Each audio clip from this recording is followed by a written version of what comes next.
할렐루야. 하나님의 전을 찾은 여러분들에게 하나님의 은혜와 평강이 함께 하시기를 주님의 이름으로 축복합니다. 오늘은 응답과 순종이라고 하는 제목으로 하나님의 말씀을 전하겠습니다. 여러분, 우리는 은혜를 입고 응답을 받아야 되죠. 근데 은혜를 입고 응답을 받는 것에서 멈추면 안 돼요. 은혜 받았는데 그게 끝이에요. 그러면 안 됩니다. 여러분, 은혜를 받아도 순종에 이르지 못하면 그것은 우리의 삶이 열매를 맺을 수가 없어요. 은혜를 받고도 순종하지 못하는 것은 아직 우리의 생각이 하나님의 말씀을 가로막히기 때문입니다. 아무리 좋은 물을 공급해도 수도관이 막혀 있으면 그 물이 이 가정으로 제대로 들어올 수가 없는 것과 같은 이치인 것이죠. 이사야 55장에 보시니까 하나님께서 이렇게 말씀하세요. 내 생각은 너희의 생각과 다르다. 내 길은 너희 길과 다르다. 내 생각은 너희 생각보다 높고 내 길도 너희 길보다 높다. 이렇게 말씀하시는 거예요. 여러분, 우리가 이 은혜를 받으면 기쁘잖아요. 그런데 기쁘지만 삶이 변하지 않는 것은 그 은혜를 힘입어서 순종하는 자리로까지 나아가야 되는데 그렇게 하지 못하는 거예요. 그럼 열매도 없고 기쁨도 없고 능력도 없는 신앙이 되는 것이죠. 마중물을 그 펌프에다가 부으면 그 펌프에 붓고 이 펌프질을 하면 속에 있는 지하수가 쏟아져 나오는 것입니다. 마찬가지로 은혜를 받으면 그 은혜를 힘입어서 힘써 순종하시기를 바랍니다. 그렇게 할 때 하나님께서 우리의 삶에 주시는 은혜가 계속해서 흐르고 또 계속해서 순종함으로 순종하는 자에게 주시는 축복과 열매가 가득하게 될 줄로 믿습니다. 오늘 말씀에 보니까 한 나병 환자가 예수님께로 나아왔습니다. 이 나병 환자의 모습은 바로 우리의 모습이기도 하고 그가 예수님께 나아와서 한 그의 태도와 행동을 보면 우리가 어떠한 마음과 어떠한 자세로 예수님께 나아가야 하는지를 배울 수가 있는 것입니다. 이 앞장에 보시면 마태복음 5장부터 7장까지 그러니까 구간복음에 이 사건이 일어난 그 이전에 일어난 그 직전에 일어난 일을 보면 예수님께서 산 위에 올라가서 앉으셔서 가르치셨어요. 이것을 산상수훈이라고 합니다. 산 위에서 가르치신 이제 교훈이죠. 그렇게 예수님이 하나님 나라의 복음을 전파하시고 또 사람들에게 하나님 나라의 비밀을 가르치셨어요. 그 말씀을 많은 사람들이 듣고 예수님을 따라왔습니다. 그런데 예수님이 그렇게 산에서 내려오시는데 예수님을 따르던 많은 무리들 가운데 한 사람, 이 나병에 걸린 사람이 있었던 거예요. 그가 예수님 앞에 나와서 주여 원하시면 저를 깨끗하게 하실 수 있나이다 하고 바싹 엎드려서 그렇게 예수님께 자신의 병을 고쳐주시기를 간청하는 것이죠. 여러분, 믿음은 들음에서 나요. 로마서 10장 17절에 보니까 그러므로 믿음은 들음에서 나요. 들음은 그리스도의 말씀으로 말미암았느니라 하신 것처럼 우리가 하나님의 말씀을 들어야지만 믿음이 자라나요.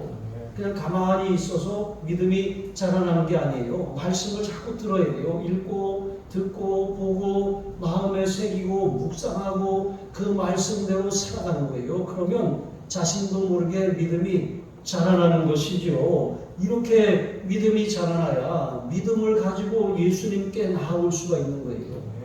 이 나병 환자도 산에서 가르치신 예수님의 말씀을 들을 때 믿음이 자라나는 거예요. 그래서 그 믿음을 가지고 예수님이라면 이 나병을 고치실 수 있다라고 하는 확신을 가지고 예수님 발 앞에 엎드린 거예요. 그리고 주여 원하시면 저를 깨끗하게 하실 수 있나이다. 그러니까 이 사람은 간절한 소원을 가지고 나왔어요. 사람의 입장에서 보면 이것이 나을 수도 있고 낫지 않을 수도 있어요. 그러나 예수님의 입장에서 보면 주님이 원하시면 반드시 그 문제가 해결되는 거예요.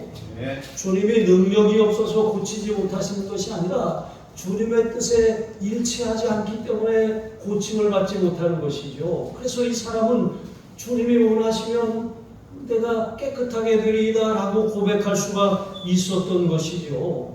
어떻게 이렇게 예수님께 이 자신의 병을 고쳐달라고 할 수가 있죠? 우리가 예수님에 대한 절대 신뢰가 없으면 예수님께 내 문제를 해결해달라고 우리가 나오지 않아요. 그러니까 병원도 그렇잖아요. 이 병원 저 병원 있는데 요즘에는 우리가 이 검색을 해가지고 어떤 병원에 대한 평이 좋은지 또 어떤 이 병은 어느 병원에서 잘 고치는지 그것을 검색해보고 또 물어보고 이렇게 가잖아요. 병원마다 또 어떤 분은 그래요. 잘 나한테 맞는 병원이 있고 그렇지 않는 병원도 있다 그래요.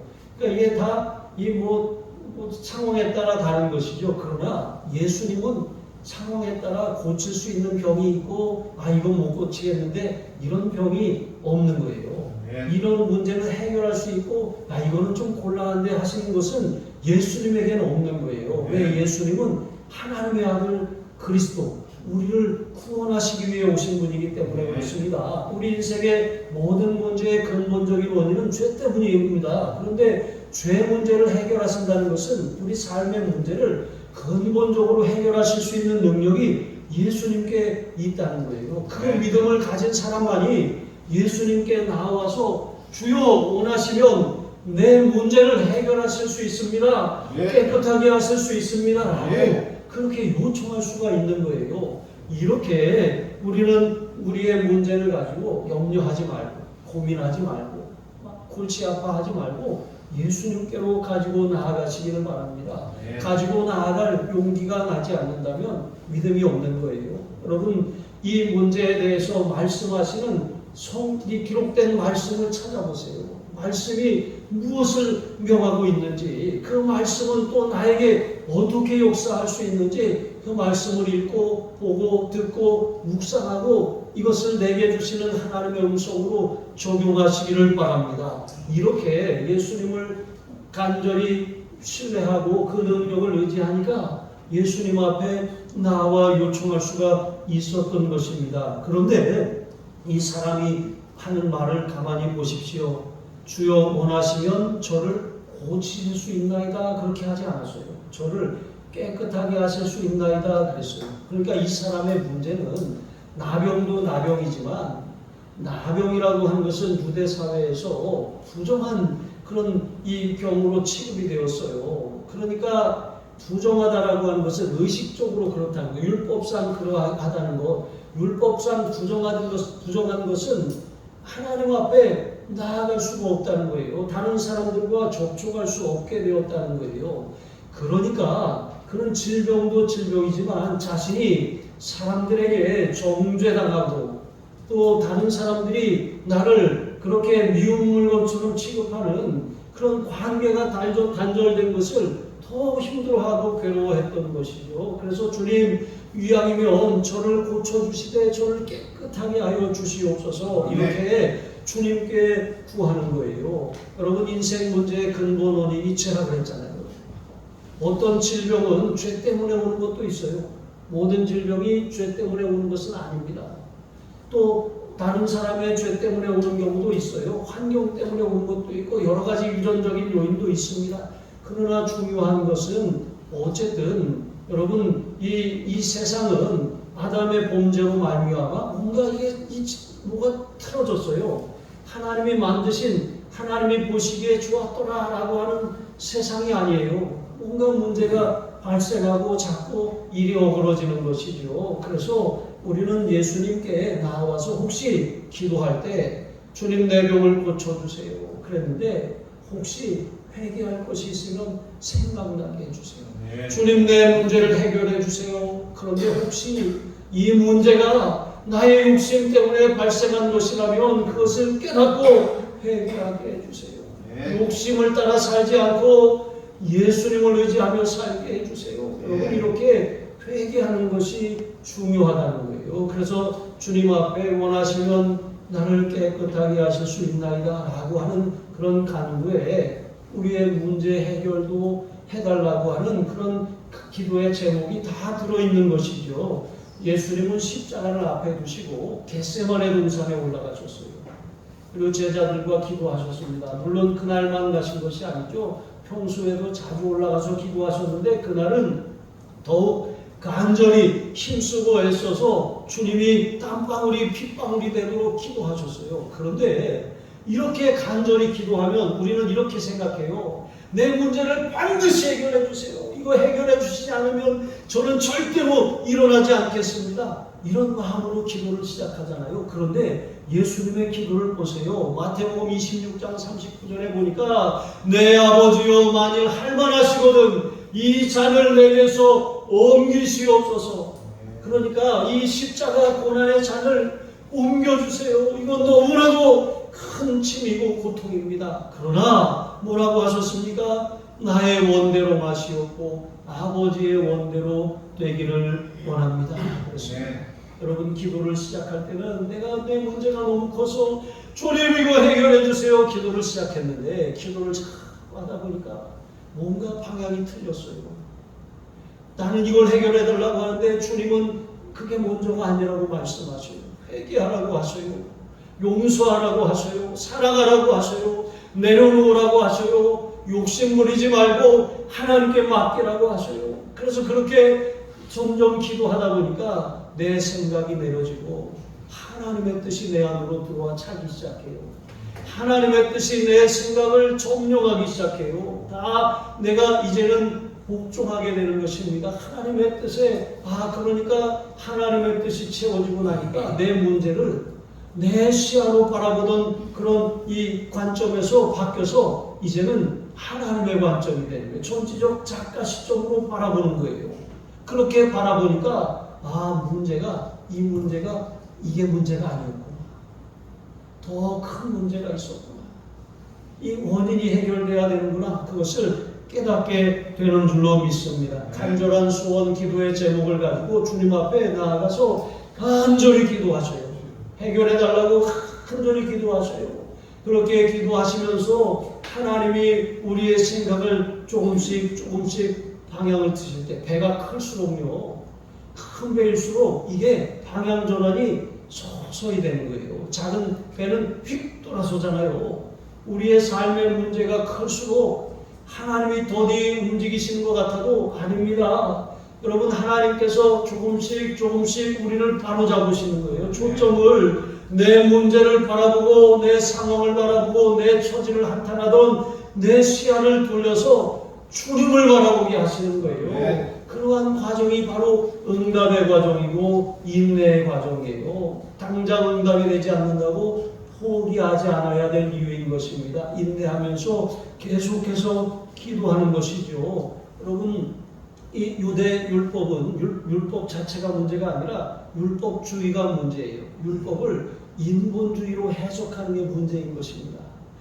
그 유대 율법주의가 이 사람을 부정하다고 해서 부정하다라고 하는 것은 이 사람을 가두라고 하는 게 아니거든요. 잠깐 낫기까지 떼어놓으라고 하는 거예요. 그런데 이 유대 율법주의는 이 사람을 아주 못된 죄를 저지른 사람, 그러니까 하나님의 형벌을 받아갖고 이런 병이 들었다고 생각하기 때문에 성읍에 들어올 수도 없게 하고 나병 환자가 오면 소리를 지르고 가까이 오면 돌멩이를 던지고 이 사람을 죽여도 살인죄가 성립되지 않는 거예요. 이렇게 여러분 이 유대 율법주의는 자꾸 갈라놓고 자기 자신만 깨끗하고 의롭고 거룩하고 이렇게 되는 거예요. 그러나 예수님은 어떻게 하셨습니까? 주여 원하시면 저를 깨끗하게 하실 수 있나이다 하니까 예수님이 그 사람에게 손을 대셨어요. 손을 대면 이게 이 율법은 이렇게 부정한 것을 만지면 부정 타는 거예요. 부정이 올라오는 게. 그러나 예수님이 손을 만지시면 부정이 예수님께 타는 게 아니라 예수님이 손이 닿는 곳에 부정함이 떠나가는 거예요. 우리가 부정 탔어, 잘못만 이게 아닙니다. 우리 안에 예수의 영이 있잖아요. 예수님이 계시기 때문에 우리가 안수하고 손을 얹고 기도하면 그 악한 것이 그것을 타고 우리에게 들어오는 게 아니에요. 악한 것이 떠나가는 것입니다. 예수님의 권세와 능력이 우리에게 있다는 것을 한순간도 잊지 마세요. 마귀는 그것을 속여요. 우리가 아무 능력이 없다고 말하는 것이죠. 그래서 두려워하게 합니다. 공포에 사로잡히게 하는 것이죠. 위축되게 하는 것입니다. 그럴 이유가 없어요. 혹시 자다가 감이 걸리거나 혹시 마귀가 악한 생각을 우리에게 집어넣을 때 더러운 마귀야, 내 몸은 하나님의 성전이다, 저주받고 떠나가라, 네. 여러분 명령하면 떠나가는 거예요. 네. 우리를 해하지 못하는 것입니다. 자, 그렇게 예수님이 손을 내밀어 대시면서 내가 원하노니 깨끗함을 받으라 이렇게 말씀하셨어요. 그러자 즉시 이 사람에게 나병이 떠나가고 깨끗하게 해결된 줄로 믿습니다. 네. 주님이 원하시면 내 병도 고침을 받을 수 있어요. 주님 원하시면 저를 깨끗하여 주시옵소서. 주님 원하시면 내 가족을 깨끗하게 하여 주옵소서. 아멘. 주님 원하시면 내 삶을 깨끗하게 하여 주옵소서. 아멘. 주님 원하시면 내 사업을 깨끗하게 하여 주옵소서. 아멘. 정결한 그릇에 축복이 담기는 거거든요. 아멘. 하나님이 깨끗하게 하시면 누구도 속되다고 할 수가 없는 거예요. 하나님의 복이, 하나님의 은혜가 거기에 담기는 것입니다. 네. 여러분이 나병 환자처럼 여러분의 삶을 주님 앞에 가지고 나아가 주님 원하시면 깨끗하게 되기를 원합니다. 내가 원하노니 깨끗함을 받으라 하시는 주님의 음성을 들으시기를 주님의 이름으로 축복합니다. 네. 두 번째로 여러분 주님의 은혜를 받았으면 우리는 주님이 원하시는 삶을 살아야 돼요.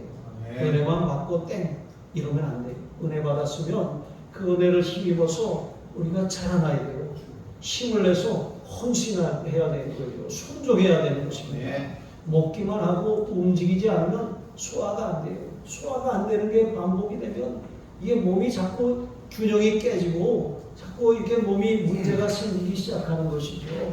우리가 은혜를 받았으니까 은혜 받았으면 내가 어떻게 이 받은 은혜를 보답할까? 이런 마음으로 살아야 한다는 거예요. 그게 건강한 사람인 것입니다. 예수님께서는 이 나병 환자에게 이 일을 아무에게도 알리지 말라고 엄히 경고하셨어요. 절대 알리지 말라는 거예요.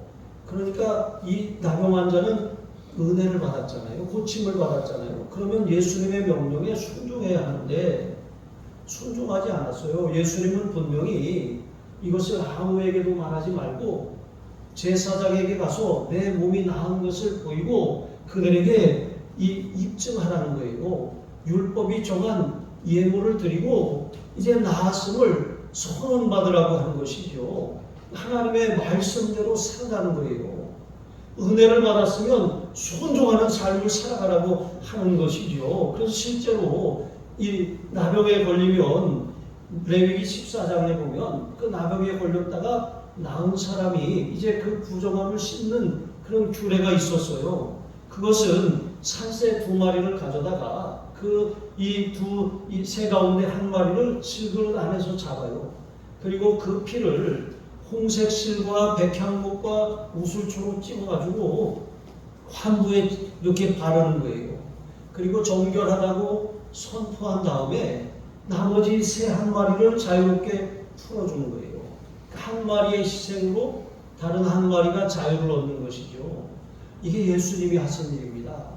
예수님께서 십자가에서 우리의 죄를 짊어지시고 죽으심으로 말미암아 우리의 죄가 예수님에게 전가되었어요. 네. 더 이상 우리에게 있지 않는 것이죠. 이사야 53장 6절에 보시면 우리는 다 양 같아서 그릇 행하여 각기 제 길로 갔거늘 여호와께서는 우리 모두의 죄악을 그에게 예수님에게 담당시키셨다 그랬어요. 네. 우리의 모든 죄가 예수님에게로 옮겨진 것입니다. 이 사실을 믿으면 우리는 영생을 얻었고 심판에 이르지 않으며 사망에서 생명으로 옮겨짐을 받게 되는 것입니다. 네. 이것이 바로 예수 믿는 사람들에게 일어난 그런 놀라운 그런 사건인 것이죠. 자, 이렇게 죄와 저주라고 하는 영적인 나병에 걸려있던 우리를 예수님께서 십자가에서 피로 속량하심으로 말미암아 우리는 자유를 얻은 거예요. 네. 구원받았습니다. 자, 그러면 자유를 얻었으니까 아싸 자유다. 이제 내 마음대로 살자. 우리 자녀들이 대학을 갑니다. 20살이 되고 막 이렇게 이 사회생활을 하고 직장에 가고 대학에 갑니다. 그러니까 이제 내가 부모님 밑에서 여태까지 그렇게 용돈 받으면서 살았는데 이제 자유다. 또 막 이렇게 나는 성인이다. 어른이다. 어른 막 이렇게 하잖아요. 그런데 여러분 진정한 자유는 무엇입니까?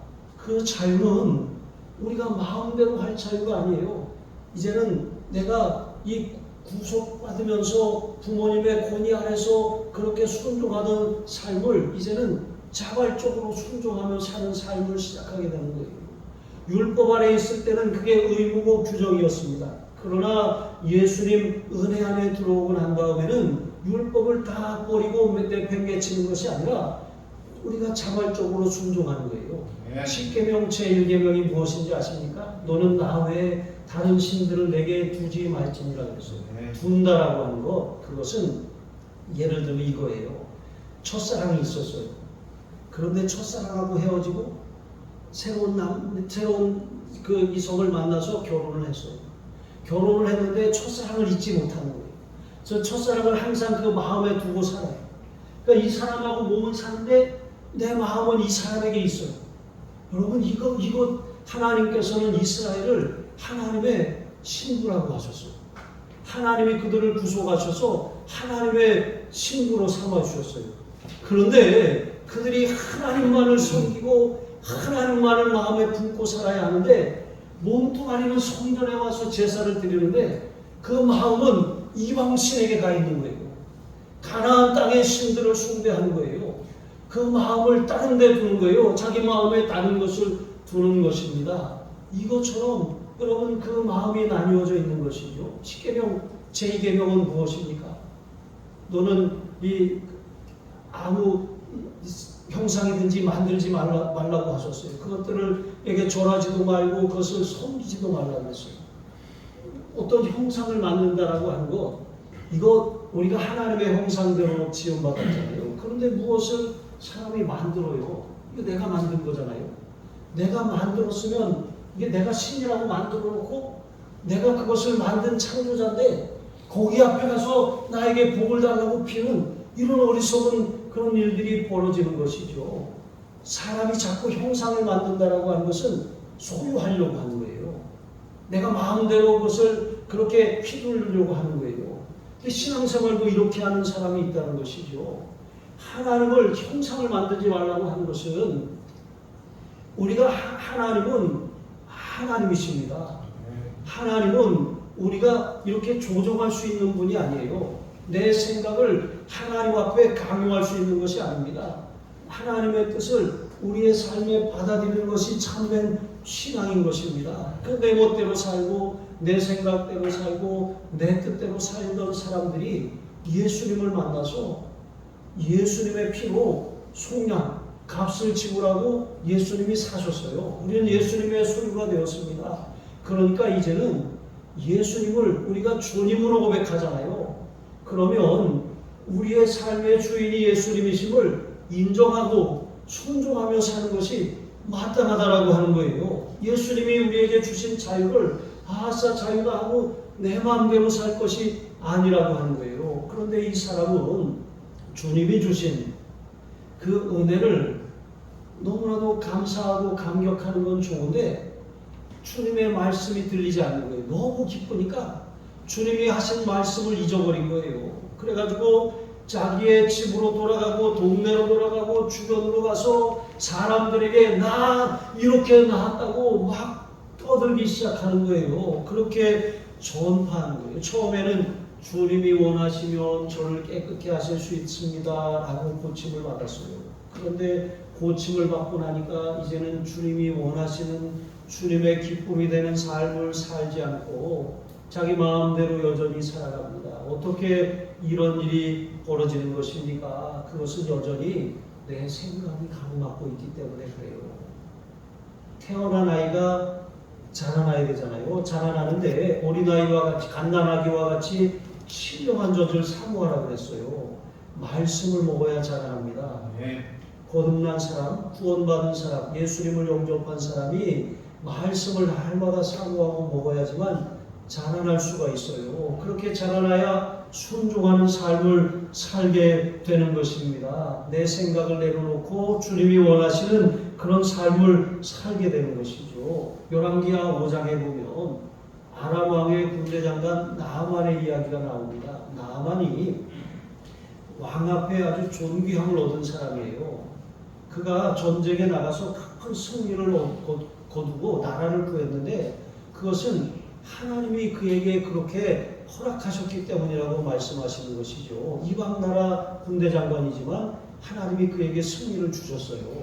그런데 그가 존귀와 영광을 얻었지만 그는 나병 환자였습니다. 그런데 이스라엘에서 잡아온 한 소녀가 내 주인이 이스라엘에 있는 선지자에게 가면 고침을 받을 수 있다는 얘기를 하는 거예요. 그래가지고 왕에게 그렇게 편지를 친서를 받아가지고 예물을 준비하고 이스라엘 왕에게 찾아갔어요. 그리고 엘리사를 만납니다. 그런데 엘리사가 이 사람이 왔는데 나와보지도 않고 종을 보내가지고 요단강 물에 가서 몸을 7번 씻으라고 말하는 거예요. 그런데 이게 엘리야의 말이 아니라 하나님이 주신 말씀이잖아요. 그런데 이 나하만이 가만히 생각해 보니까 기분 나쁘잖아요. 여기 말씀에 보면 열왕기하 5장에 보면 내 생각에는 그가 내게로 나와 서서 그의 하나님 여호와의 이름을 부르고 그의 손을 그 부위 위에 흔들어 나병을 고칠까 하였도다. 그러니까 하나님 앞에 고쳐달라고 오면서도 다 자기 계획이 있어요. 이렇게 고쳐줄 거다 라고 하는 자기 생각을 가지고 있는 거예요. 우리가 하나님 앞에 문제를 해결해달라고 나오면서도 우리가 다 계획이 있어요. 이것은 이렇게 해결하고 이것은 저렇게 해결하고 다 나름대로 생각이 있어요. 그런데 그런 생각을 가지고 있다 보니까 하나님이 나에게 말씀하셨을 때 그 말씀이 내 생각과 다르면 충돌하는 거예요. 불편한 거예요. 그래서 이 사람은 불을 내고 돌아갔다 그랬어요. 불을 내고 돌이켜서 갑니다. 그런데 가만히 이 나하만의 종들이 보니까 이상하잖아요. 주인이 참 어리석잖아요. 아니 엘리사가 하기 어려운 일을 요한 것도 아닙니다. 그냥 그저 요단강물에 가서 7번 씻으라고 하는 일인데 그게 어려운 일이라는 거예요. 더한 일도 하지 않겠냐는 거예요. 나병을 고칠 수만 있다면. 그런데 듣고 보니까 정말 그래요. 하나님 말씀이 그렇다는 거예요. 처음에 말씀을 들으면 꼭 이렇게 해야 돼. 꼭 이렇게 유난을 떨어야 돼. 꼭 이렇게 살아야 돼. 우리는 이렇게 생각합니다. 그런데 하나님의 말씀이 자꾸 우리의 심령에 부딪혀 올 때 왠지 불편한데 안 하면 안 될 것 같아. 자꾸 이렇게 해야 될 것 같아. 그래서 마지못해서 내키지 않은 마음으로 하는 거예요. 그런데 처음에는 그렇게 했지만 그 내키지 않은 마음으로 시작한 그 순종에 놀라운 기적이 일어나는 거예요. 물에 몸을 담궜습니다. 한 번 들어갔다 나왔어요. 그대로입니다. 2번 들어갔다 나왔어요. 그대로입니다. 이렇게 6번을 했는데도 아무런 차도가 없어요. 에이 소용없네 하고 포기할 수도 있었습니다. 그러나 순종하여 7번 몸을 잠궜어요. 여기 말씀해 보니까 내려가서 하나님의 사람의 말대로 요단강에 7번 몸을 잠그니 그의 살이 어린아이의 살같이 회복되어 깨끗하게 되었더라 그랬어요. 네. 내려가서. 이 단어가 중요합니다. 높아져 있다는 거예요. 내 생각이 높아지면 하나님의 말씀이 들리지 않아요. 하나님은 내 생각은 너희 생각보다 높다 그러셨어요. 내 길은 너희 길과 다르다 그랬어요. 나는 이 길로 가야 할 것 같고 이 길을 고집하지만 하나님의 뜻이 아니면 유턴해야 돼요. 내 생각은 이게 맞는 것 같지만 하나님의 생각과 다르면 멈춰야 된다는 거예요. 고집 부리다가 고생하는 거예요. 환난과 곤고의 삶을 사는 거예요. 이스라엘 백성들처럼 계속해서 38년 동안 광야를 계속 맴도는 거예요. 여러분 제자리를 맴돌고 있지는 않습니까? 왜 나는 앞으로 나아가지 못하고 계속 같은 자리를 맴돌고 있지? 어제도 이 자리, 오늘도 이 자리, 3년 전에도 이 자리, 5년 전에도 이 자리. 왜 나는 10년 동안이나 계속 같은 삶을 반복하고 같은 자리를 맴돌고 있는 것 아닌가? 여러분 내 생각을 내려놔야 돼요. 우리의 생각을 사로잡아 그리스도께 복종하지 않고는 복종하기 전까지는 절대로 우리의 삶의 문제가 해결되지 않습니다. 은혜는 가끔 받을 수 있을지 모르겠지만 우리 삶이 변하지 않아요. 열매가 없는 것입니다. 그러므로 여러분 우리의 삶에 온갖 생각들이 있어요. 가만히 있어도 생각이 와요. 가만히 있어도 마귀가 생각들을 집어넣어요.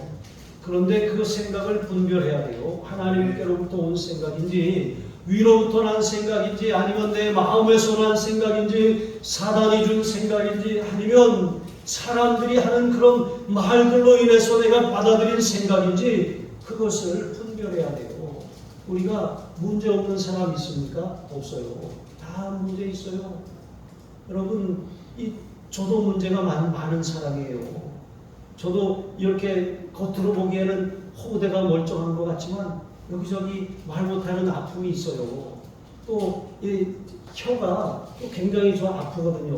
혀가 아파서 매운 걸 먹으면 막 이렇게 바늘로 막 쑤시는 것처럼 그렇게 아파요. 그런데 맛있으니까 먹어요. 어제도 떡볶이 먹었습니다. 맛있더라고요.